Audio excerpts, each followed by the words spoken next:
Olá, boa tarde.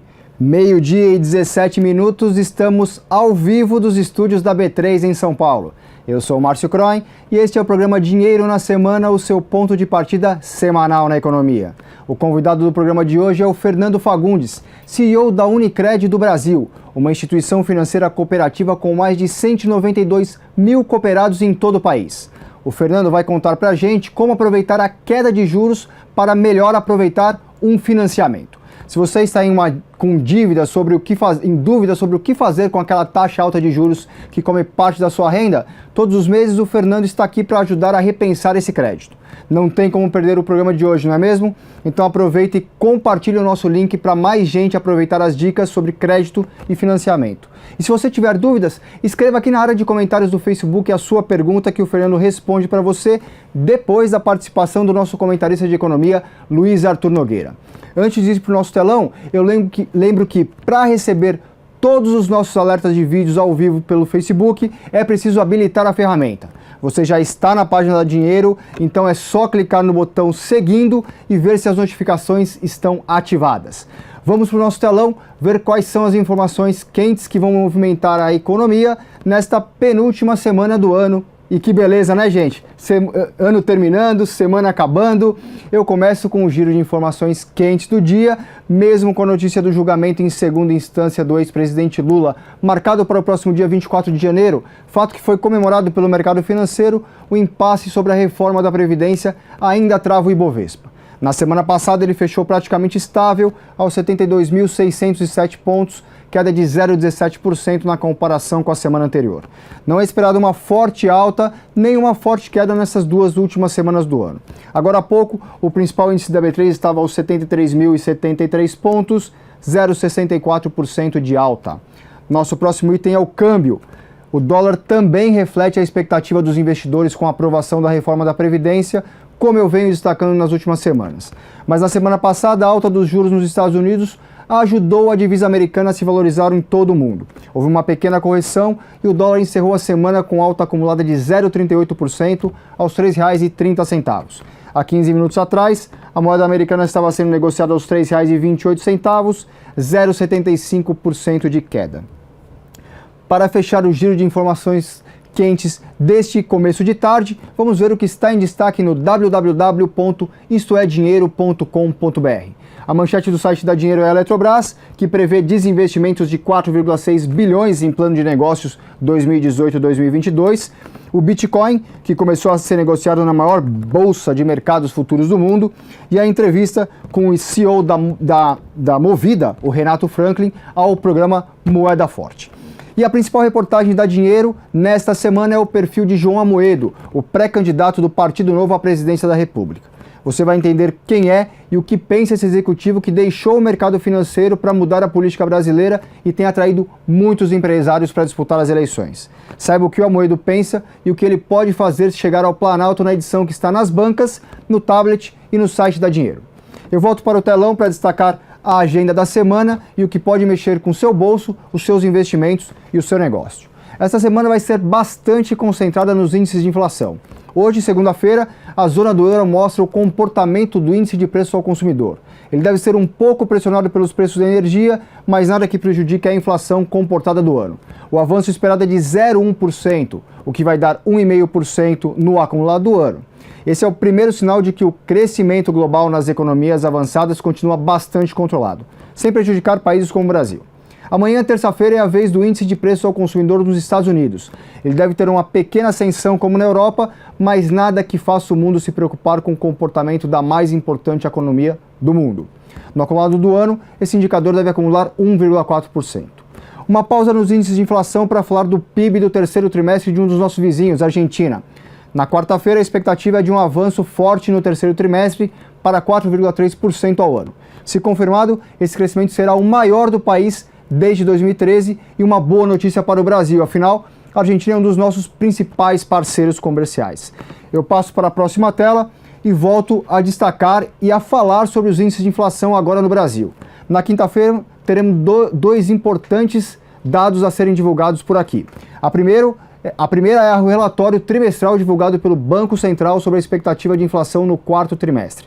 O Banco Central deve reforçar a inflação em baixa nos serviços, confirmar o cenário baixista para 2017, ou seja, inflação abaixo do piso da meta de 3% ao ano, e revisar as previsões para 2018 e 2019. A segunda divulgação é o IPCA 15, que deve confirmar esse cenário positivo, com uma alta de cerca de 0,4%, com deflação no preço dos alimentos. E para encerrar a semana, o IBGE deve divulgar a criação de empregos formais em novembro, um saldo que deve ultrapassar a marca de 100 mil vagas. E chegamos ao destaque do programa de hoje: como aproveitar os juros em baixa para usar bem um financiamento. O Fernando Fagundes, CEO da Unicred, está aqui para nos ajudar a entender o mercado de crédito. Fernando, eu gostaria que você começasse falando sobre a importância desse mercado de crédito e sobre as cooperativas. Bem-vindo. Ok, bem-vindo, obrigado. É com muita alegria estar aqui com você para falar dessa questão de cooperativismo de crédito. O cooperativismo de crédito tem crescido nos últimos 3, 4 anos. Para quem não conhece, uma cooperativa de crédito, na verdade, é uma associação onde se cria, um estatuto específico que rege todo o investimento, tudo que é feito naquela cooperativa. Ela tem um conselho de administração, um conselho fiscal, um presidente e, hoje em dia, até por uma questão do Banco Central, existe uma governança, então você tem o diligente, mas você também tem a parte técnica que cuida efetivamente, que gera os bons resultados. A questão de juros que você me pergunta, para o sistema Unicred, isso não é novidade, para os nossos mais de 192 mil cooperados, juros mais baixos não é novidade. Nós já trabalhamos com juros bem abaixo do mercado, principalmente dos bancos. Nós somos uma instituição financeira, né? Trabalhamos fortemente no crédito. O cooperativismo ele tem 13 ramos, nós estamos no ramo de crédito, e trazemos sempre uma oferta diferenciada aos nossos cooperados. Então, toda vez que nós temos alguma expectativa, como a Selic, que tem caído com frequência, né, nós temos acompanhado, nós procuramos ajustar toda a nossa linha de crédito. Nosso carro-chefe hoje é o crédito. Agora, nós temos vários outros produtos, como consórcio, previdência. Nós temos uma empresa de previdência, a Quanta Previdência. Só para a gente falar um pouquinho do crédito, quer dizer, a Selic caiu de 14,25% no começo desse ano para 7% agora. Sim. Como que a pessoa que está com uma dívida alta, com juros altos, pagando em outra instituição financeira, pode aproveitar essa baixa com vocês? Sim, a primeira coisa, ela precisa realmente se tornar um cooperado, né? Hoje, para a Unicred, nós atuamos principalmente no segmento de saúde. Então, ela tem que estar enquadrada no segmento de saúde. Nós temos algumas das nossas 34 cooperativas de livre admissão, mas basicamente o nosso nicho é da saúde, nós nascemos assim. Ela tem que procurar uma cooperativa nossa, se associar, e a partir dali ela vai ter toda a linha de crédito disponível para poder, inclusive, fazer portabilidade. Nós temos todo um processo de portabilidade de imóveis, de todas as linhas de crédito, no sentido de atender esse novo cooperado e que ele possa, sim, então, sair um pouco desse sufoco, porque a gente hoje observa que, mesmo com essa queda da Selic de 14 para 7, muitas instituições bancárias colocam a questão de que estão baixando os juros, mas isso não tem sido uma realidade. No cooperativismo de crédito, especificamente, não só na Unicred, mas nos outros sistemas, a gente percebe efetivamente, o cooperado, ele percebe o valor, né? Ou seja, ele começa a entender, nós prezamos muito a questão da inclusão social, ou seja, de quanto ele pode pagar, como ele vai pagar, até porque quando ele se associa a uma cooperativa, ele passa a ser dono, e aí é bem diferente, né, de um cliente que entra num banco e fica inadimplente. E o que nós menos queremos é a inadimplência desse nosso cooperado. Hoje, para você ter uma ideia, nós trabalhamos com uma variação de 2 a 2,5% de taxa de inadimplência. Quando a gente vai para o mercado bancário, estamos falando da ordem de 5%. Então, metade desse mercado. Metade desse mercado. E como lhe falei, nós temos linhas de crédito específicas para várias necessidades. Quais são elas? Hoje nós temos até linhas de crédito para blindagem de automóveis. A gente vê a violência, infelizmente, né? Não é só um privilégio de grandes estados, né? Mas a gente tem linhas de crédito para blindagem, a gente tem sustentabilidade na parte de energia, né? Temos energia seria o quê? Energia solar? Energia solar, né? Então temos também como específico mais do segmento de saúde, para as clínicas, porque dessa nossa base de 192 mil cooperados, nós temos aí 150 mil cooperados pessoa física e 42 mil Pessoas jurídicas, que são grandes clínicas, hospitais, né, e que buscam se atualizar ou aumentar, né, ou se atualizar na questão de equipamentos, né? Hoje a gente vive aí fortemente essa questão tecnológica, né? Isso não é só na vida financeira, mas também em todo o segmento. Então, no segmento de saúde, os equipamentos cada vez mais sofisticados, são equipamentos na ordem de 5, 6 milhões de reais, e nós estamos sempre aptos a fazer a liberar essas linhas de crédito para nossos associados. Fagundes, vou dar um tempo na nossa conversa, porque o Luiz Arthur Nogueira, nosso comentarista de economia, está nos estúdios para fazer o Descomplicando a Economia ao vivo. Luiz, tudo bem? Tudo bem, Márcio? Bem-vindo ao Dinheiro na Semana. Obrigado. Qual é o tema do programa de hoje? Qual é o tema do quadro de hoje? Olha, um tema recorrente nesse ano, hein? Reforma da Previdência. Reforma da Previdência. Não vai esse ano, né? Vai ser 2018. Então teremos mais reforma da Previdência no ano que vem. O que você vai contar para os nossos telespectadores que eles podem esperar dessa reforma da Previdência? Olha, eu vou falar sobre as perspectivas. Será que sai ou será que não sai? E aí? Vamos ver. Vamos lá. Agora, aqui, ó, acompanhando na tela, reforma da Previdência, tema de hoje do Descomplicando a Economia. Primeira questão que coloco aqui, a votação ficou para fevereiro. E agora? E agora é que isso é uma má notícia. Por quê? Na minha opinião, até do ponto de vista político, com impacto econômico, teria sido melhor fazer a reforma agora do que deixá-la para o ano que vem. Ano que vem é um ano eleitoral, o Congresso vai voltar do recesso, os deputados de olho na reeleição. Eles acham que o tema reforma da Previdência é impopular, que tira votos, o que não é verdade, na minha opinião, mas enfim, a tarefa do governo Temer vai ser muito mais difícil em fevereiro do que teria sido agora, na véspera do Natal. Bom, a grande pergunta é, e se ficar para 2019? Se o Temer perder o ano que vem e a reforma ficar para 2019? Qual é o problema disso? O problema é que necessariamente o tema será debatido durante a campanha eleitoral. E aí os candidatos vão ter medo de dizer abertamente que são favoráveis à reforma da Previdência, pelo mesmo raciocínio que eu mencionei há pouco. Eles acham que a reforma da Previdência é algo impopular e que, portanto, tira votos. O que pode acontecer? Todo mundo se esquiva do tema, finge que não vai fazer, e aí o presidente que vier a ser eleito, ao assumir o governo em 2019, vai perceber o tamanho do rombo e vai ser obrigado a fazer a marra. E, portanto, vai enganar aqueles eleitores que imaginavam que ele não faria a reforma da Previdência. Eu não vejo outro caminho. Ganhe um presidente de esquerda, de centro ou de direita, ele terá de fazer a reforma em 2019, se ela não for feita agora em fevereiro de 2018.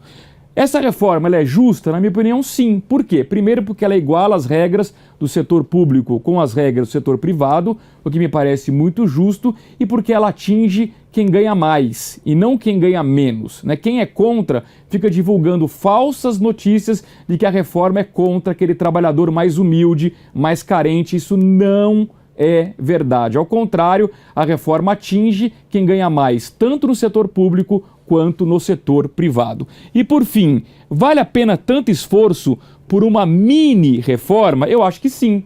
Eu acho que a resposta é sim. Por quê? Porque apesar de mini, ela ataca alguns pontos fundamentais. Já mencionei um aqui, a equiparação de regras entre setor público e setor privado. Além disso, ela adota uma idade mínima para aposentadoria, algo que o mundo desenvolvido já adotou há muitos anos. E, por fim, ela gera uma sustentabilidade do setor da Previdência. É claro que daqui 5 ou 10 anos, uma outra reforma terá de ser feita, mas eu acho melhor fazer agora, em 2018, a mini-reforma, do que não fazer nada e deixar toda essa bomba para o próximo governo a partir de 2019.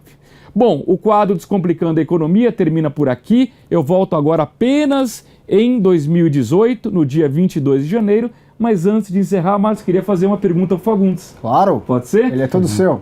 Me chamou a atenção, Fagundes, você mencionou no começo da entrevista que a taxa de inadimplência é metade da taxa bancária, não é isso? Exato. Qual é a fórmula do sucesso? Por que o índice de inadimplência é tão pequeno quando a gente compara com o setor bancário? O que acontece é que no cooperativismo, né, a grande filosofia é que o cooperado ele é dono, né? Então ele participa do resultado da cooperativa. Ao final do fechamento é feita uma assembleia, obrigatoriamente se é destinado 10% para o fundo de reserva, o restante é distribuído para os cooperados. De que forma? Conforme a utilização desse cooperado em sua cooperativa. Então isso causa um comprometimento maior, porque o cooperado ele percebe que ao momento que ele tiver alguma dificuldade, que ele ficar inadimplente, ele está prejudicando a um grupo, né, de associados, de cooperados, que tem o mesmo objetivo, que é se desenvolver, ter linhas de crédito a custos atrativos e que possa efetivamente trazer, né, a gente costuma falar, realizar o sonho daquele cooperado, seja pela aquisição de um imóvel, pelo aumento lá do seu consultório ou por outros bens de consumo. Então, a gente acaba percebendo esse comprometimento, o que torna a nossa inadimplência muito mais abaixo do que o mercado bancário, porque o mercado bancário, você, dentro de um banco, você é simplesmente um cliente. Lá não, você é dono, você é um cooperado, você vai ter direito à sobra. Quanto mais você se utilizar, o que nós trabalhamos hoje é que para que essa cooperativa seja a principal instituição financeira do nosso cooperado. E qual que é a liquidez, Fagundes, da instituição hoje? Hoje nós temos 5,7 bilhões de liquidez, né? Chegamos a 10,9 bi de ativos. Então, falando em liquidez, temos muito dinheiro, queremos e estamos emprestando, mas sempre um empréstimo consciente, uma linha de crédito consciente para os nossos cooperados, justamente para a gente continuar a ter um bom reflexo positivo de inadimplência, que nós estamos falando aí de over 90, né? Que é o que o mercado pratica, né? Tá. A expectativa para 2018 é conseguir emprestar boa parte desses recursos? Sem dúvida, sem dúvida. Nós temos trabalhado fortemente em buscar facilitar ao nosso cooperado a aquisição dessas linhas de crédito. Então, nós temos feito pré-aprovados em mobile bank, porque muitos dos nossos cooperados, a gente sabe, pela questão até do segmento de saúde, a tripular não consegue ir na agência. Nós estamos falando do nosso público millennial também, que está chegando aí, que são os novos médicos residentes do segmento de saúde, né? Então, a gente tem uma expectativa muito grande até de uma operação omnichannel, onde o nosso cooperado possa, em qualquer canal, iniciar e finalizar uma operação de crédito. Esse é o nosso carro-chefe. Você está em vários canais, você tem que investir bastante em tecnologia. Exatamente. Vocês fazem isso? Sim, sim. Nós, em 2016, investimos 15 milhões em tecnologia, 2017, 17 milhões, estamos prevendo, devemos aprovar essa semana em conselho, 21 milhões só para a parte de tecnologia, tanto de infraestrutura como de desenvolvimento, porque requer todo um processo de transformação digital que nós já iniciamos no ano passado, né, e trouxemos então várias facilitações para o nosso cooperado.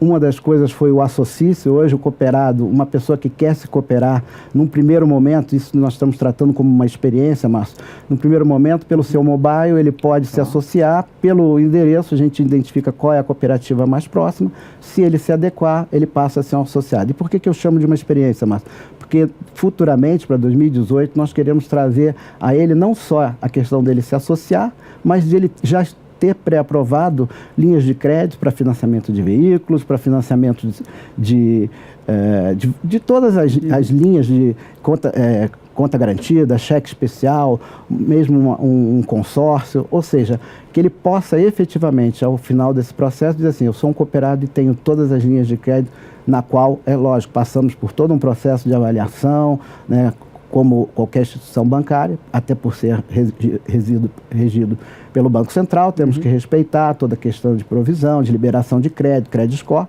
mas, de fato, ele poder botar o pé na cooperativa e dizer assim, eu sou um cooperado e tenho todas essas vantagens. E sempre, voltando um pouquinho ao que você falou, com juros adequados que cabe no bolso dele. O juro menor é muito importante. É muito importante. E uma das coisas também que foram aprovadas há pouco tempo é o Fundo Garantidor de Crédito para as cooperativas, né? Exatamente. Em 2013 tivemos a aprovação do Fundo Garantidor, hoje ele garante até 250 mil, o mesmo valor que instituições bancárias têm.